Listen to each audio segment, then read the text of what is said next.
This is Hidden Killers Week in Review. A look back at the most prolific stories of the week. This is Hidden Killers with Tony Brueski. Good news, the search for the real killer is on. In the case of Bryan Kohberger. The same one that killed Nicole Brown Simpson and Ronald Goldman back in the day. Mr. Kohberger thinks maybe it's the same guy. Okay, I'm adding that part of conjecture in, but we're adding in the real killer is out there. And this real killer had nothing better to do than frame Bryan Kohberger. Joining me to discuss, Jennifer Coffindaffer, retired FBI special agent. Aren't you excited that we're now going to search for the real killer? Oh my gosh, Tony, does it get any shadier?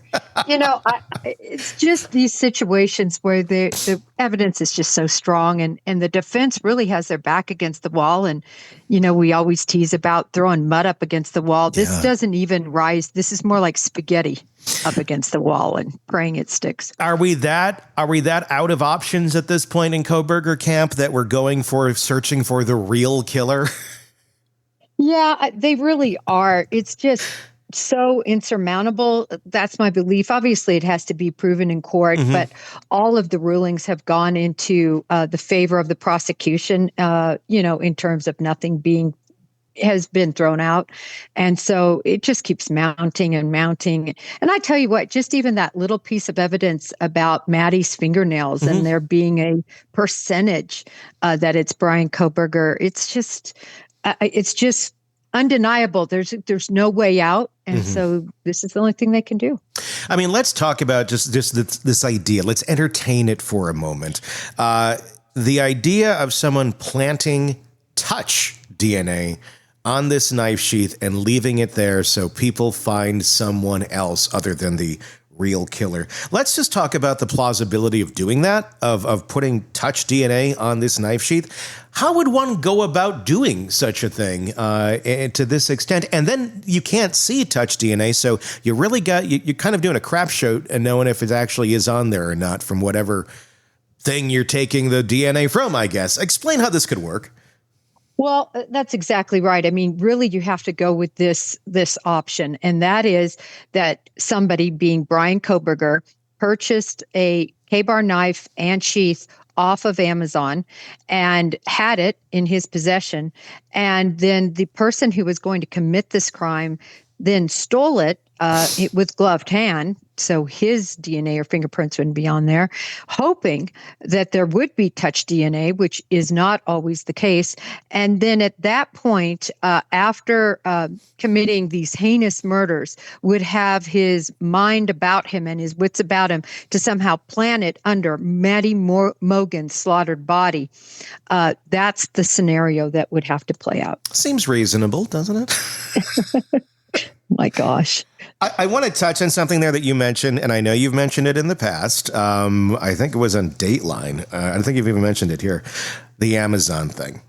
That's never come out, has it? Of that. I know they're looking at his receipts and everything that, what did he buy? And I don't believe we publicly know about that yet, but where are you coming from on that?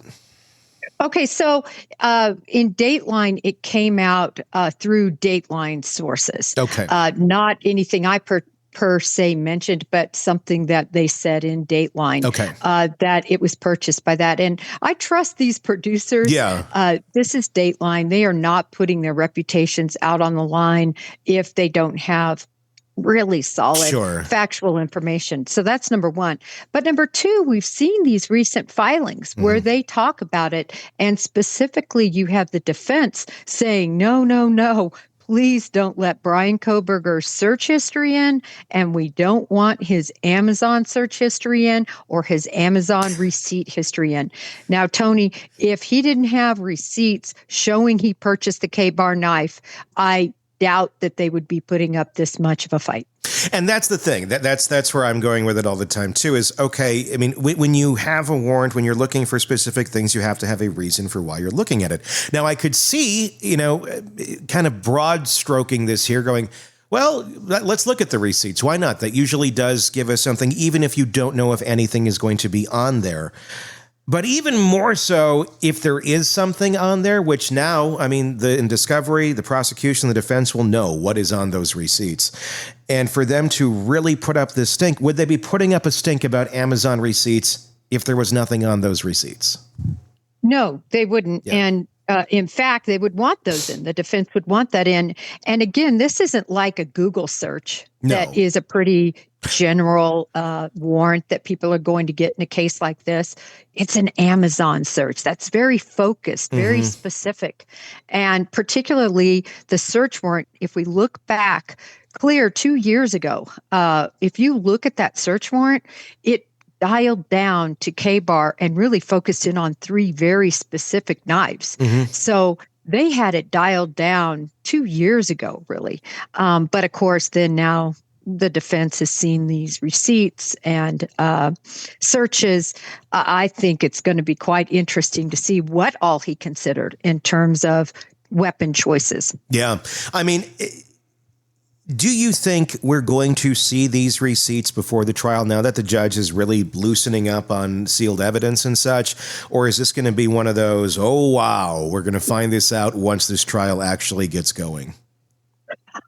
I wouldn't doubt it that we'll see it, Tony. And, we're now listening to the 911 tape that I really didn't think we would get prior to. But, people are FOIAing. Doing FOIA requests. I think that's how we got this.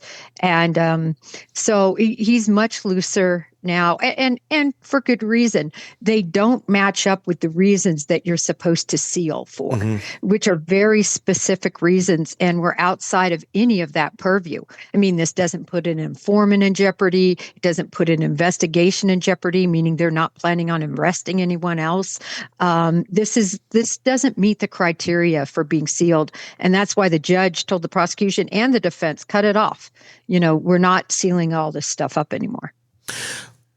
Where do you think this goes next from here? With obviously they're throwing this one out there, and it feels like the story of the week, just like the other ones kind of have been, where they come and they go. Is this going to be the story that you think is going to make it into trial? Is the judge even going to allow this sort of theory into trial? You can't just like whip this out there and go, well, it's going to be in. You got to have something backing up this grandiose idea. Well, the third party culprit. Any evidence that's introduced has to meet certain criteria, and that is it can't be based on conjecture, on suppositions, on rumors. That won't fly with any judge. They won't let it in. But what does fly is actual evidence, for instance, particular evidence that would point to a particular person. Something like that could be offered up, like witness identification, a witness identifying something. But other than that, this judge, and we've seen it in the past, he is a no-nonsense judge, and he's not going to let the defense take this jury on a wild goose chase without facts. Who do you think?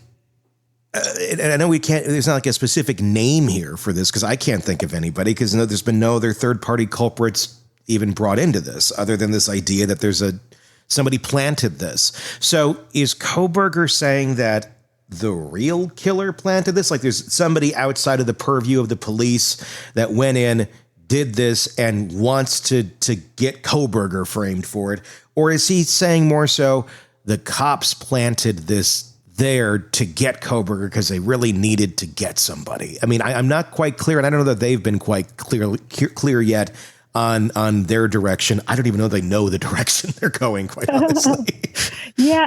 No, I thought it was very interesting that they weren't particularly saying it was law enforcement or police like they've done in other cases. Instead, they are saying, the real killer, that the real killer is purposefully trying to frame Bryan Kohberger, not offering really any reason why they picked Bryan Kohberger. I mean, why not just steal a K-bar knife from the shelf of Cabela and use that if you're just trying to point the direction away from yourself? The problem is, Tony, when something is just imagined and doesn't make sense, it's hard for us to make it make sense. Yeah, completely. And then we have to assume that the real killer also has no DNA anywhere, only the planted DNA of Kohberger at the scene.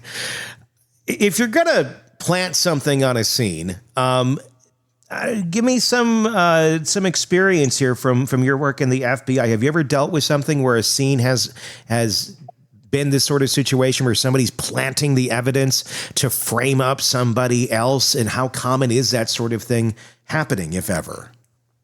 Well, where you see it on occasion, I found, is particularly in domestic situations where a spouse will be trying to frame the other spouse or frame another person in another spouse's death or an intrusion of their house, and they leave something else behind of the other spouse to try to frame them. Sure. That's where I've seen it more. So it's really has nothing to do with DNA or a planted fingerprint or, a blood spatter. Instead, it's usually more something like an article of clothing or a personal belonging of somebody. Because as you pointed out in the front, you can't see DNA. How could you be sure that what you planted would work? That's the big problem I have with all this. It's like you're planting touch DNA. Like I get like blood or something, but even then you got to get the blood. The blood has to come from somewhere. So you got to get Kohberger's blood, but that's not even what we're talking about. We're talking about touch DNA. How would you even do that?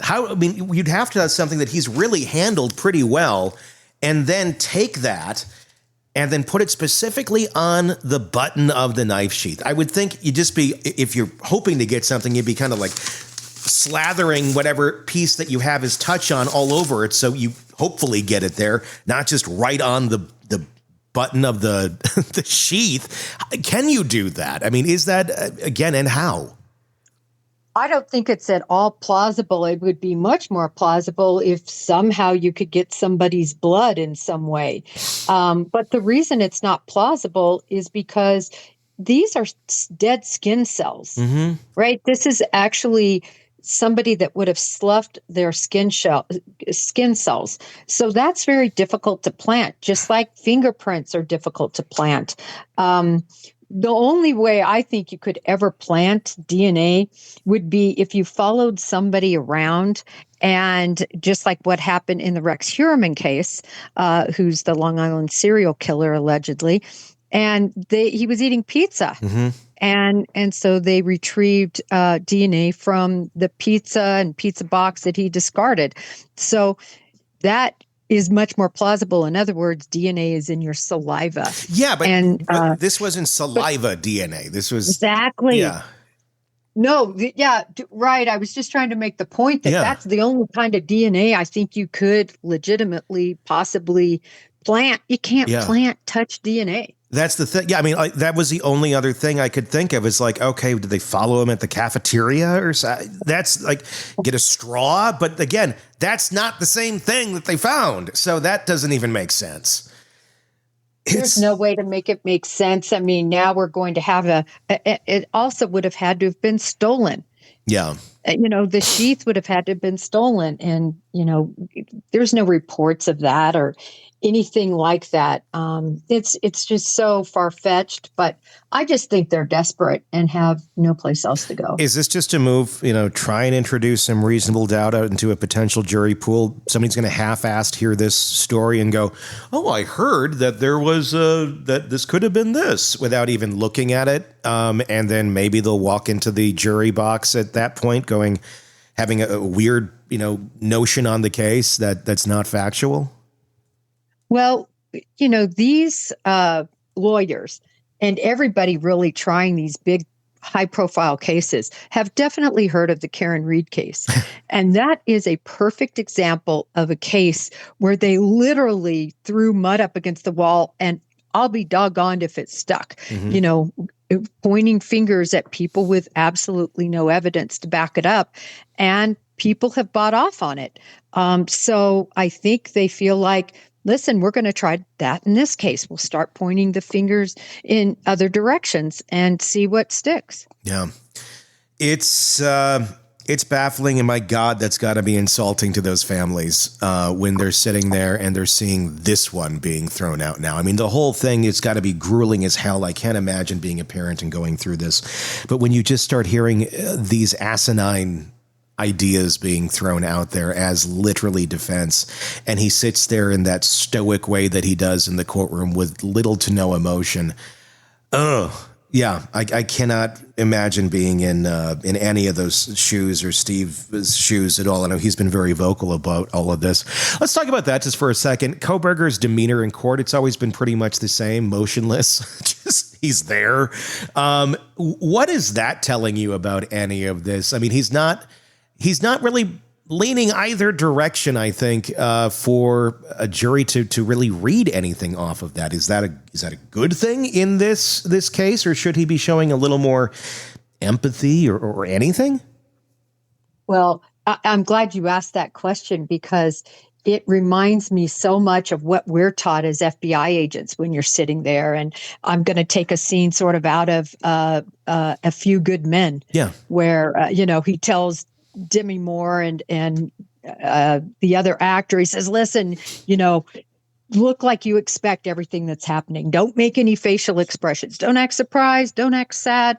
And honestly, that's what you want to look like. You don't want to show a lot of emotion one way or the other.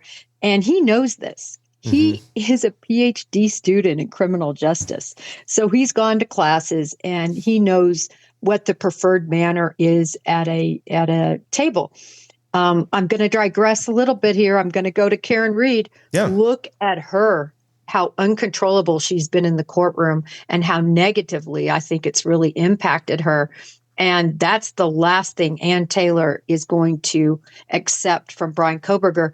She doesn't have to worry about him, though. He knows better. Yeah. I really wonder how much. I would love to be a fly on the wall hearing these conversations. How do you think this one came about? Is this an Ann Taylor idea, or is this a Bryan Kohberger, hey, go do this one, they'll buy this? I think it's a combination. I think that, he's never been through a murder trial. She has, and a death penalty murder trial. She's death penalty approved. So this is not her first rodeo. She's very experienced, and she's letting that experience play out here. And, the difference is, I think, in this one, like no other trial anybody's ever seen, certainly her, is the notoriety. Yeah. And everything happening in it. And she knows every step she takes is going to be scrutinized. But when you have nothing, there's nothing else you can do. There truly is nothing else you can do when you have no evidence that supports your position. I mean, we have stargazing, moon gazing, and somebody planted a sheath with his secret, with his DNA, and that they secretly acquired. It's so preposterous. All three of those concepts. They are. They don't have anything. They have there's literally nothing that's. I'm kind of getting disappointed because Ann Taylor's been pretty good, but now we're down to the bottom of the barrel. We're just Yeah, well, she's pretty good at stalling. Yeah, and she's good at these hearings. But when you really break it all down, it has nothing to do with the evidence. She just was trying to avoid the evidence coming in. Yeah. You can't make it up. So, all right. Well, I wish them luck on finding the real killer. But I think they're going to find out that it's actually the guy that's sitting next to Ann Taylor in court. Craving non-stop true crime updates? Press subscribe now and get the latest cases, analysis, and expert commentary delivered straight to your feed. Only from the Hidden Killers podcast and True Crime Today.